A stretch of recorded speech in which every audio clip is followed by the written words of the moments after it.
अपहरण करून जी हत्या करण्यात आलेली आहे त्या आरोपींना अटक करण्यासाठी व संतोषच्या या झालेल्या क्रूर कृत्याला न्याय मिळण्यासाठी आपण या ठिकाणी सर्वजण रात्रीपासून उपोषणासाठी आपण बसलेलो आहोत रस्ता रोको करून। दादांना मी या ठिकाणी जी घटना घडली ती अवगत करू इच्छितोय। कृपा करून सर्वजण खाली बसा।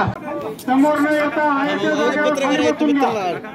त्यांनी कव्हर केलं तर दिसणार आहे बाकीच्याला थोडं शांत राहा। पवन चक्कीच्या प्लांटसाठीचं गोडाऊन या ठिकाणी उभारण्यात आलेलं आहे कंपनीचं।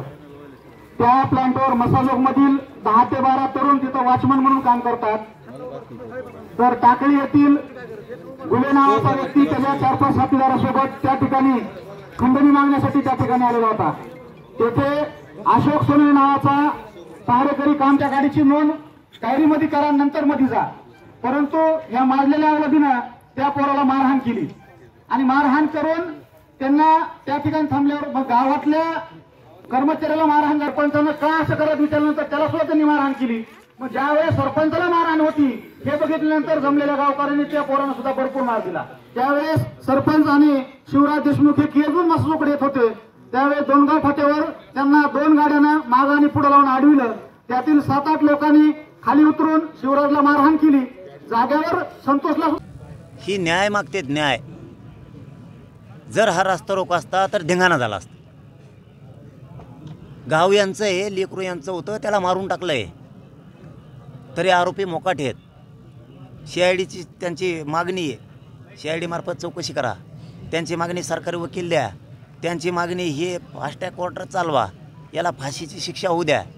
FIR चांगला घेतला नाही आहे त्यांच्या म्हणण्याप्रमाणे तो घ्या।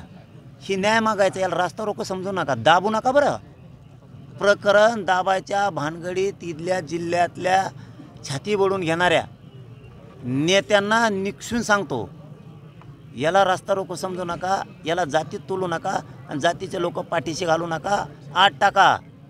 हे रस्ता रोको नाही, न्यायाची प्रक्रिया आहे।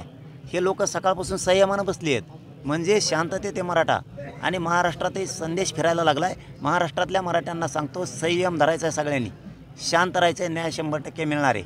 SP साहेब हे सगळेजण काम चांगलं करत आहेत, ते न्याय देतील। या मागण्यांच्या सगळ्या न्याय मिळेल आणि माझी इच्छा आहे की सरकारनं आणि मुख्यमंत्र्यानं आपल्यामार्फत तातडीनं हा विषय ताबडतोब हाताळा, कारण हे मर्डर झाला आहे। ही काय रस्ता रोको नाही एखाद्या मागणीसाठी। तुम्ही संवेदनशील असाल तर हे ताबडतोब मुख्यमंत्र्यांनी हाताळा, कारण त्या बॉडीवरती अंत्यसंस्कार होणं गरजेचं आहे। असाल सरकार म्हणून, मुख्यमंत्री म्हणून तुम्हाला थोडी जणाची तर